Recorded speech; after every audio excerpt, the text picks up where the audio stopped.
All right, good afternoon, everyone. We're going to go ahead and get started with this week's webinar. As a reminder, remember that these webinars are intended for educational purposes only. And while we do hope that you learn new information, the trainers that present these webinars are not attorneys. Therefore, all information provided during the presentation and the Q&A session should not be construed as legal advice. All right, well, with that out of the way, good afternoon again. Today we are going to be talking about how to counteract employee burnout, Zoom fatigue, and disengagement, which we're finding that due to the COVID-19 pandemic. Oops, sorry, I forgot to show the slides. Let me see if I can get that up there.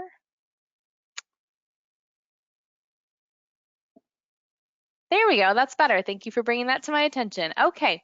So we are going to be talking about counteracting employee burnout, Zoom fatigue, and disengagement. And this is something that we're seeing happen across a lot of industries, whether your employees went to work remote or whether your employees have been working on site this whole time during COVID. We're seeing this happen a lot. And so we're trying to help our clients with counteracting and avoiding any type of burnout or disengagement that occurs. So specifically, what we're going to be talking about today is what is employee burnout and disengagement? What does it look like? Who are the most at risk? How to combat burnout and disengagement? We'll talk about handling burnout when it happens, and then we will finish off with a Q&A at the very end. All right, so as of right now, we're going on 17 months since the COVID-19 shutdown of March of 2020. Now, since then, employee management across the US has tanked in employee burnout, and it's at an all-time high. The labor shortage going on is also a mess, and it's contributing to these high levels of disengagement from employees. All of these things that we're talking about today are going to be interrelated because if there are not enough workers to fill roles, then current employees have to work harder to cover the labor gaps. If they have to work harder, it's more difficult for employers to engage the employees due to the excess amount of work, and then in turn, this causes the disengagement and the burnout.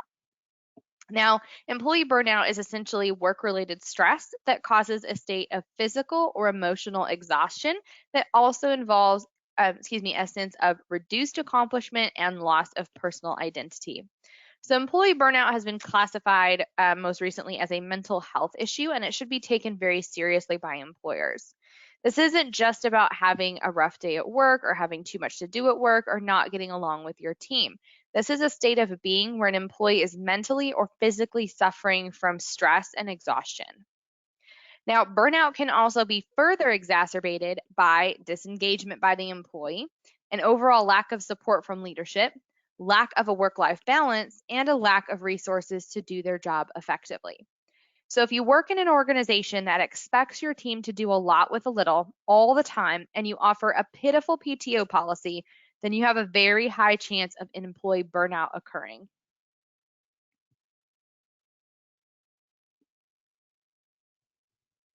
Now, many of you may already know what burnout looks like because you may have seen it, but sometimes employee burnout is not as obvious as we would think. There are many key signs to employee burnout and disengagement that we're going to go over and we'll talk about today. These are going to be the key signs to look for as managers. But not only as managers, it's a great idea to have your teams look out for each other. If they notice one of their teammates acting weird or showing any of these signs, it's important that they let you know so you can do something about it and address it before it's too late. Here are the most common signs of employee burnout. Disengagement or withdrawing. When employees do this, they may not want to attend company events or participate in activities. They may speak up less in team meetings, seem uninterested in your one-on-ones with them, and they may volunteer for less responsibilities with team projects. They may also have an overall moody adjustment or energy change.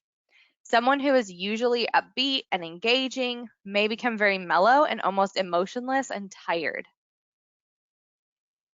They may also appear demoralized, worried, or stressed all the time. Their overall behaviors may be frazzled, hopeless, panicky, or filled with anxiety.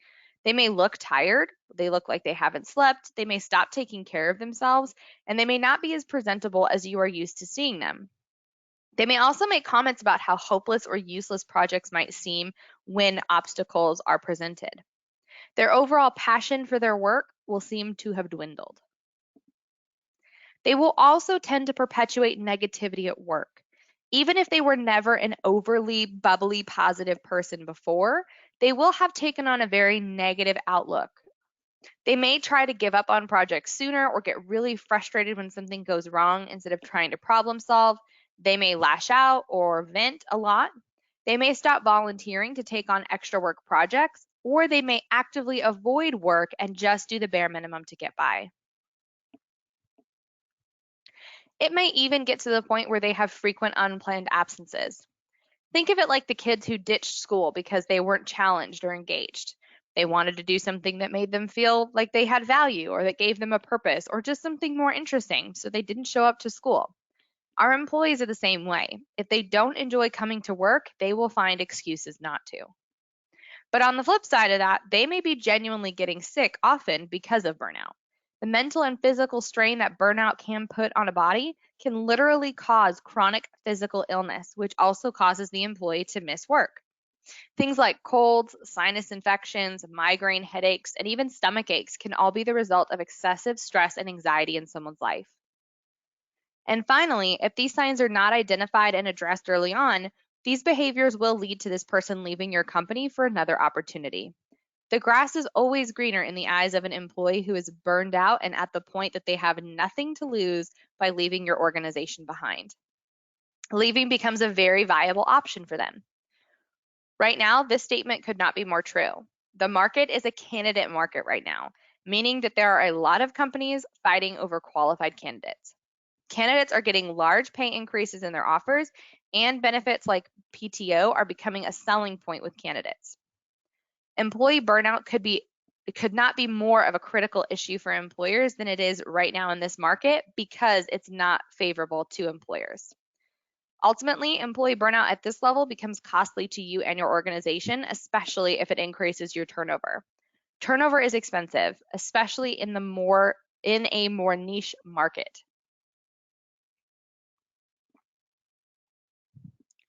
Now, there are some employee groups that are more at risk for burnout than others, although everybody can experience burnout at some point in their careers. Primarily, they are employees who have the most emphasis on things like productivity, attendance, or autonomy in their jobs. Here are a few examples of some employees that may fall into these categories. Remote employees. We are seeing this a lot more now because of COVID-19 and the amount of employees that are working from home some or all of the time. In fact, there are studies going on pertaining to what experts are calling Zoom fatigue, which is the overload of virtual meetings, webinars, PowerPoints, and anything technologically related, as well as the technical issues that are associated with it that can be equally frustrating. Working remote can be lonely, and organizations need to make the extra effort to make employees feel engaged and part of the team. Working remotely has great results on productivity and flexibility, but it can increase the rate of burnout by almost 40% if not managed carefully. Time-sensitive roles. These are employees like warehouse workers and truck drivers that have time-related deadlines to achieve. These deadlines may cause workers like this to work extra hours to get the job done, even at the cost of their health or safety. It's important for employers to put forth steps to ensure that employees are not sacrificing their safety or their health for their work. Departments of one. These are roles in small to medium-sized businesses that are running entire departments by themselves. For example, it could be the office manager that runs payroll, HR, and the office needs. Or it could be your controller who acts as the finance department, runs the office, and sometimes even handles payroll. Situations like this cause added stress when there are a lot of different tasks, sometimes happening all simultaneously, and there's only one person who knows how to do them. These employees tend to avoid taking longer vacations because they don't want to come back to more stress when they return from vacation. These employees are often afraid to ask for an additional hire on their team because it might be perceived that they couldn't handle it themselves.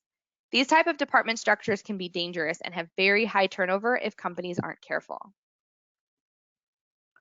Also, companies with really strict attendance policies can have the highest risk of employee burnout. Overly strict attendance policies often make employees feel bad for taking any time off, whether it's for a doctor's appointment or vacation. especially if attendance becomes a measure of their productivity. It's really an old-fashioned notion that in order to be a productive worker, you have to work 8 hours a day from 9 to 5. There are numerous other countries in the world that have shorter work days than the US, and they actually produce more per person per hour than we do working 8 to 12-hour days. So the idea that attendance is directly linked to an employee's ability to perform can add extra pressure and lead to burnout as well. Also, employees who have gone without a raise in 2 or more years is also at high risk for burnout because they may start to feel underappreciated and undervalued. Usually, pay increases represent high performance and appreciation of an employee. It's a reward for a job well done. Companies that don't do annual or regular raises are at risk of losing employees when the market is in their favor. This goes hand in hand with the previous bullet. Companies with non-competitive salaries or benefits are also suffering huge employee burnout and turnover. Employees want to feel challenged, appreciated, and taken care of for all of their hard work. If you have employees that go above and beyond for you, but their salaries are lower than the competition, in a market like this, don't be surprised if they jump ship. Benefits like PTO, paid holidays, and sick time are becoming more important than salary.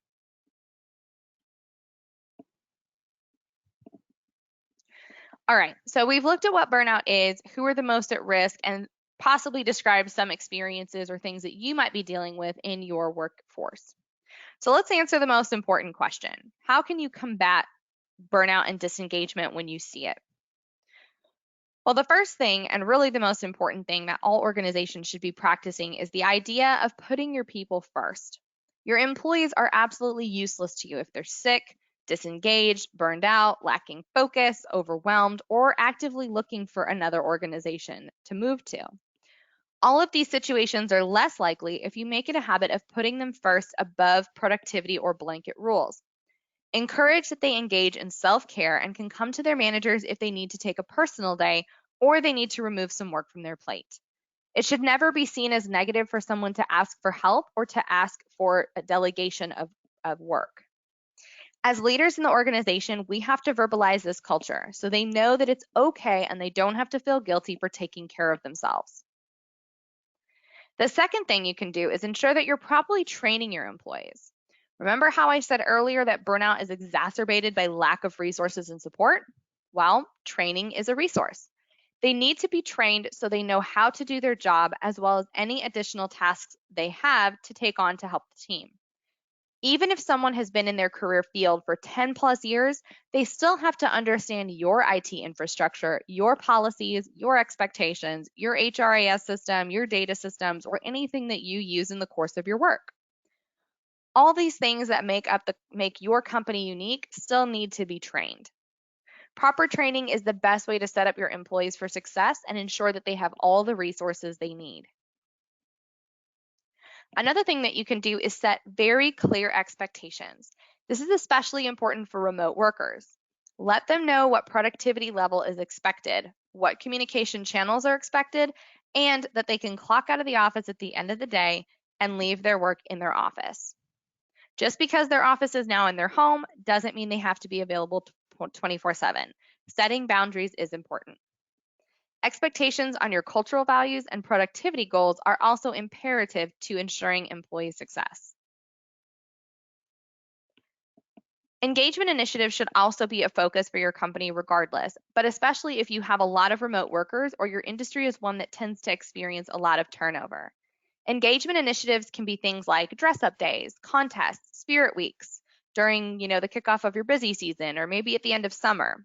You can do things like raffles, sales contests, happy hours, catered lunches. The sky is the limit to engage your employees, and it's really not as expensive as people think.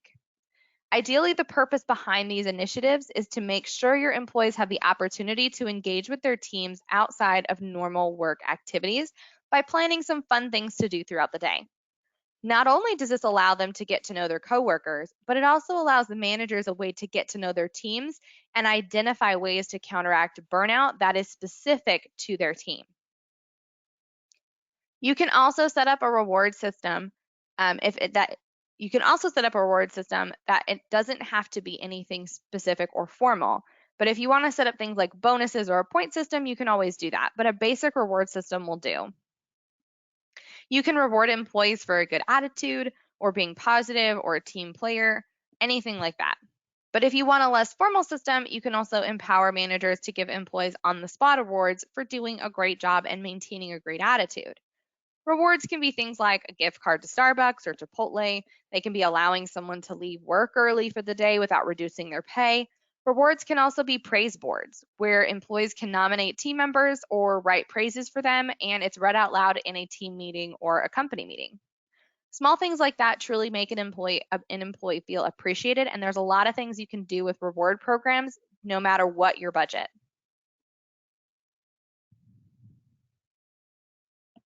Now, the key to counteracting employee burnout also lies in knowing your employees. Getting to know them one on one and their situation so you can tailor your rewards, praise, expectations, and support to that person is key. Having a personalized touch and really caring about what your employees are dealing with at home will help you be more compassionate and flexible while counteracting burnout and retaining your human capital.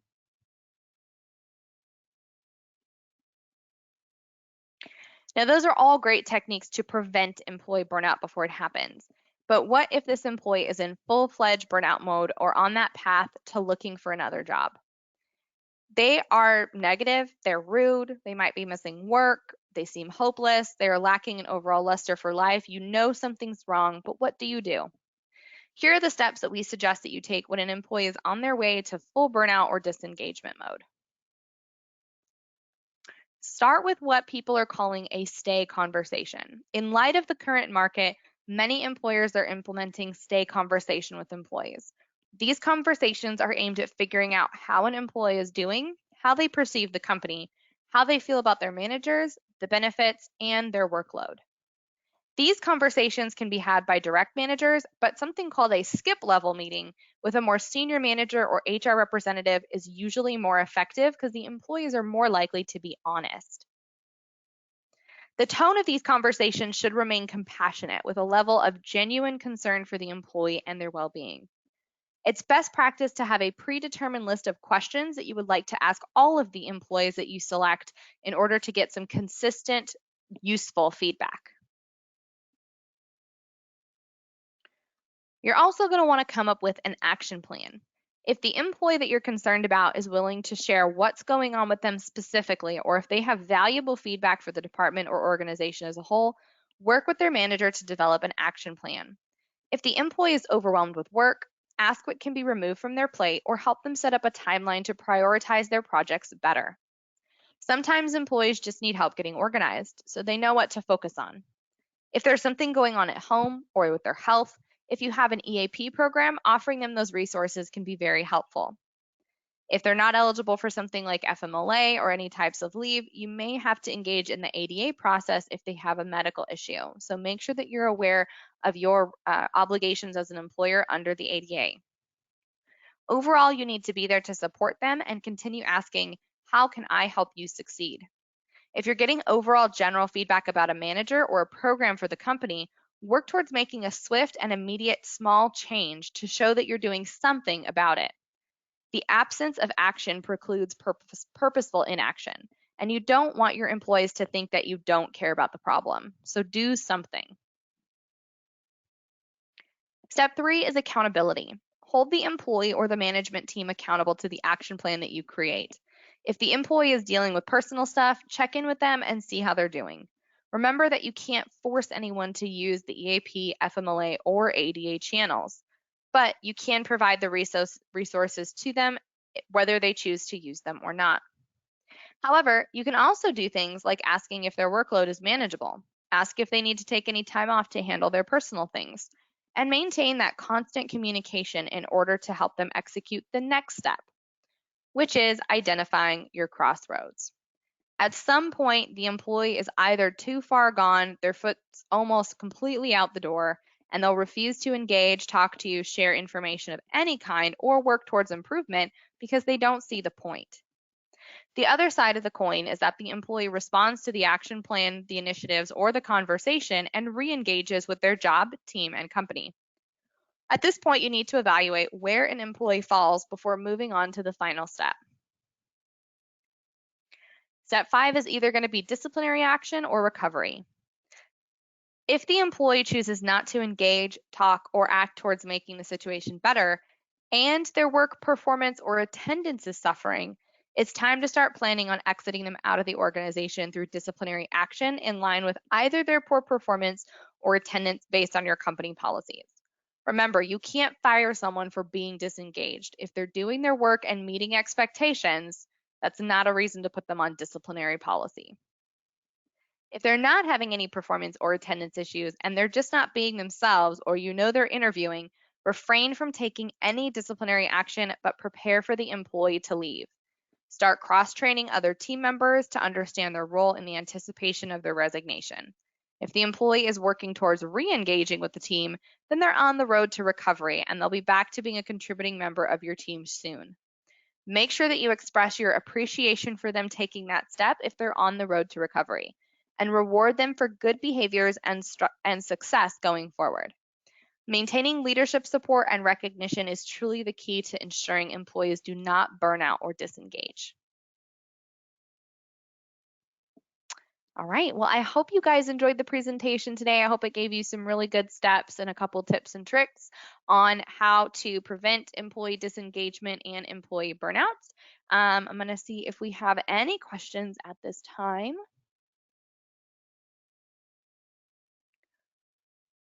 All right, it doesn't look like we have any questions at this time. So if you guys do have any questions or you want to reach out to me, you can always reach out to my contact information at the bottom of the slide there.